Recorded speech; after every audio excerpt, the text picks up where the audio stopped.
10ನೇ ತರಗತಿ ಕನ್ನಡ ಗದ್ಯ ಭಾಗ ನಮ್ಮ ಭಾಷೆ ಪ್ರಶ್ನೋತ್ತರ. ಕೃತಿಕಾರರ ಪರಿಚಯ. ಎಂ. ಮರಿಯಪ್ಪ ಭಟ್ಟರು.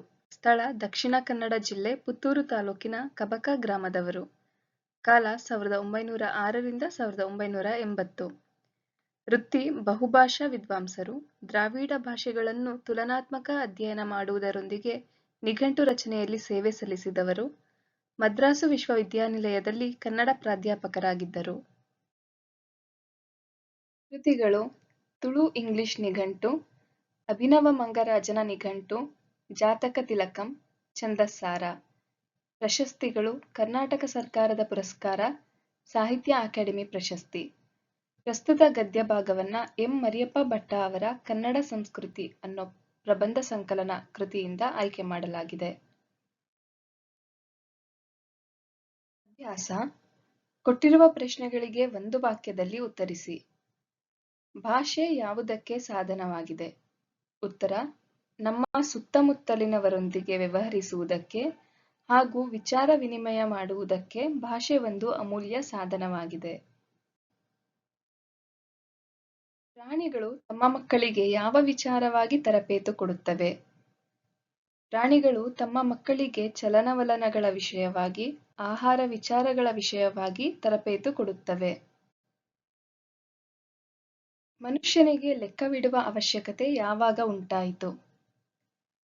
ನವಶಿಲಾಯುಗದ ಮಾನವ ಸಂಚಾರಿ ಜೀವನವನ್ನು ತ್ಯಜಿಸಿ ಒಂದೆಡೆ ಬೀಡು ಬಿಟ್ಟು ಆಸ್ತಿ, ಮನೆ, ಬದುಕು ಮೊದಲಾದ ಭಾವನೆಗಳನ್ನು ತಳೆಯುವುದಕ್ಕೆ ಮೊದಲು ಮಾಡಿದನೋ ಅಂದು ಆತನಿಗೆ ಲೆಕ್ಕವಿಡುವ ಅವಶ್ಯಕತೆ ಉಂಟಾಯಿತು. ಎಣ್ಣೆ ತುಪ್ಪದ ಮಿಶ್ರಣ ಬೇಡವೆಂದು ಹೇಳಿದವರು ಯಾರು? ಎಣ್ಣೆ ತುಪ್ಪದ ಮಿಶ್ರಣ ಬೇಡವೆಂದು ಹೇಳಿದವರು ನಯಸೇನ. ಕನ್ನಡಕ್ಕೆ ಪರ್ಷಿಯನ್ ಶಬ್ದಗಳು ಯಾವಾಗ ಬಂದವು? ಕನ್ನಡಕ್ಕೆ ಪರ್ಷಿಯನ್ ಶಬ್ದಗಳು ಮಹಮದೀಯರ ಆಳ್ವಿಕೆಯ ಅವಧಿಯಲ್ಲಿ ಬಂದವು. ಕೊಟ್ಟಿರುವ ಪ್ರಶ್ನೆಗಳಿಗೆ 2-3 ವಾಕ್ಯಗಳಲ್ಲಿ ಉತ್ತರಿಸಿ. ವ್ಯಾವಹಾರಿಕ ಮತ್ತು ಗ್ರಾಂಥಿಕ ಭಾಷೆಯ ಲಕ್ಷಣಗಳೇನು? ಭಾಷೆಗಳನ್ನು ವ್ಯಾವಹಾರಿಕ ಹಾಗೂ ಗ್ರಾಂಥಿಕ ಎಂದು ವಿಭಾಗಿಸಲಾಗಿದೆ. ವ್ಯಾವಹಾರಿಕವೆಂದರೆ ಜೀವದ್ ಭಾಷೆ, ಅದರಲ್ಲಿ ಜನರು ಮಾತನಾಡುತ್ತಾರೆ, ವ್ಯವಹರಿಸುತ್ತಾರೆ. ಉದಾಹರಣೆ: ಕನ್ನಡ, ತಮಿಳು, ತೆಲುಗು, ತುಳು, ಮರಾಠಿ, ಉರ್ದು, ಇಂಗ್ಲಿಷ್. ಗ್ರಾಂಥಿಕವೆಂದರೆ ಅಭಿವೃದ್ಧಿ ಹೊಂದಿ ಗ್ರಂಥರಚನೆಯಲ್ಲಿ ಉಪಯೋಗವಾದ ಭಾಷೆ. ಉದಾಹರಣೆ: ಸಂಸ್ಕೃತ. ಲಿಪಿಯ ಜಾಡು ಆರಂಭಗೊಂಡ ಬಗೆ ಹೇಗೆ? ನವಶಿಲಾಯುಗದ ಮಾನವ ಸಂಚಾರಿ ಜೀವನವನ್ನು ತ್ಯಜಿಸಿ ಒಂದೆಡೆ ಬೀಡು ಬಿಟ್ಟು ಆಸ್ತಿ, ಮನೆ, ಬದುಕು ಮೊದಲಾದ ಭಾವನೆಗಳನ್ನು ತಳೆಯುವುದಕ್ಕೆ ಮೊದಲು ಮಾಡಿದನೋ ಅಂದು ಆತನಿಗೆ ಲೆಕ್ಕವಿಡುವ ಅವಶ್ಯಕತೆ ಉಂಟಾಯಿತು. ಇದನ್ನು ಲಿಪಿಯ ಉಗಮ ಎನ್ನಬಹುದು. ಓದು ಬರಹವಿಲ್ಲದ ಹಳ್ಳಿಯ ಕೆಲಸಗಾರ ತಾನು ದಿನಗೆಲಸಕ್ಕೆ ಹೋದ ಲೆಕ್ಕವನ್ನು ಗೋಡೆಯ ಮೇಲೆ ದಿನವೂ ಒಂದೊಂದು ಗೆರೆ ಎಳೆದು ಗುರುತಿಸಿ ಕೊನೆಯಲ್ಲಿ ಎಣಿಸಿ ಲೆಕ್ಕ ಹಾಕಿ ಸಂಬಳವನ್ನು ಪಡೆಯುತ್ತಿದ್ದ. ಹೀಗೆ ಲಿಪಿಯ ಜಾಡು ಆರಂಭವಾಯಿತು. ಲಿಪಿಯ ಮೂಲಕ ಜ್ಞಾನ ಭಂಡಾರ ಯಾವ ರೀತಿ ಭದ್ರವಾಯಿತು? ಮಾನವನಿಗೆ ಬಿಡುವು ಹೆಚ್ಚಿದಂತೆ ಜೀವನ ಸೌಕರ್ಯಗಳನ್ನು ವಿಶಿಷ್ಟ ಮೇಧಾಶಕ್ತಿಯಿಂದ ಅಭಿವೃದ್ಧಿಗೊಳಿಸುತ್ತಾ ಹೋದಂತೆ ತನ್ನ ಆಗುಹೋಗುಗಳನ್ನು, ಸುಖ ದುಃಖಗಳನ್ನು ಕಾವ್ಯರೂಪಕ್ಕೆ ಇಳಿಸುವ ಮಾರ್ಗವನ್ನು ಕಂಡುಕೊಂಡಿರಬೇಕು. ಸಾಹಿತ್ಯ ವಿವಿಧ ರೂಪದಲ್ಲಿ ಬೆಳೆದಿರಬೇಕು.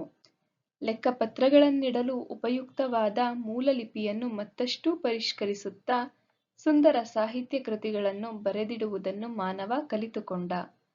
ಆ ಲಿಪಿಯ ಮೂಲಕ ಪರಂಪರೆಯಿಂದ ಬಂದ ಎಷ್ಟೋ ವಿಷಯಗಳನ್ನು ಬರೆದಿಡಲು ಸಾಧ್ಯವಾಯಿತು. ಹೀಗೆ ಲಿಪಿಯ ಮೂಲಕ ಜ್ಞಾನ ಭಂಡಾರ ಭದ್ರವಾಯಿತು. ಕನ್ನಡ ಭಾಷೆ ಹದಗೊಂಡದ್ದು ಹೇಗೆ? ಅನೇಕ ಕವಿಗಳು ಕನ್ನಡ ಅಭಿವೃದ್ಧಿ ಹೊಂದಬೇಕಾದರೆ ಕನ್ನಡ ಪದಗಳ ಬಳಕೆ ಹೆಚ್ಚಾಗಬೇಕೆಂದು ಸಾರಿದ್ದಾರೆ. ಅಂಥವರ ವಾಣಿಯಿಂದ ಕನ್ನಡದ ವೀಣೆ ಮೃದು ಮಧುರವಾಗಿ ಮಿಡಿಯಿತು. ಮುಂದೆ ಬಸವೇಶ್ವರ, ಅಲ್ಲಮಪ್ರಭುಗಳಂತಹ ಶರಣರೆಣ್ಯರು, ಚಾಮರಸ, ಕುಮಾರವ್ಯಾಸರಂತಹ ಕವಿಪುಂಗವರು, ಪುರಂದರದಾಸ, ಕನಕದಾಸರಂತಹ ದಾಸಶ್ರೇಷ್ಠರು ಸುಲಭ ಮಾರ್ಗವನ್ನೇ ತುಳಿದರು. ತಮ್ಮ ತಮ್ಮ ಅನುಭವಗಳನ್ನು ಸುಲಭವೂ ಸುಂದರವೂ ಸಹಜವೂ ಆದ ಮಾತುಗಳಿಂದ ಹೃದಯ ಮುಟ್ಟುವಂತೆ ವ್ಯಕ್ತಪಡಿಸಿದರು. ಹೀಗೆ ಕನ್ನಡ ಭಾಷೆ ಹದಗೊಂಡಿತು. ಆಂಗ್ಲ ಭಾಷೆ ವಿಶ್ವವ್ಯಾಪಿಯಾಗಲು ಕಾರಣವೇನು? ದೇಶ ವಿದೇಶಗಳ ಭಾಷೆ ಹಾಗೂ ಸಾಹಿತ್ಯ ಸಂಸ್ಕೃತಿಯನ್ನು ಆಂಗ್ಲ ಪಂಡಿತರು ಮುಕ್ತ ಮನಸ್ಸಿಂದ ಅಭ್ಯಸಿಸಿದರು. ತನ್ಮೂಲಕ ತಮ್ಮ ಭಾಷೆ, ಮಾತು, ಸಾಹಿತ್ಯವನ್ನು ಹಿಗ್ಗಿಸಿದರು, ಅರಳಿಸಿದರು. ಎಲ್ಲಕ್ಕೂ ಮೇಲಾಗಿ ಮಹಾ ಮೇಧಾವಿಗಳು ತಮ್ಮ ಆಸೆ, ಆಕಾಂಕ್ಷೆ, ವಿಚಾರ ಮುಂತಾದುದನ್ನು ಆ ಭಾಷೆಯ ಮುಖಾಂತರವಾಗಿಯೇ ಹೇಳಬೇಕೆಂಬ ಉಜ್ವಲ ಅಭಿಮಾನವುಳ್ಳವರಾಗಿದ್ದರು.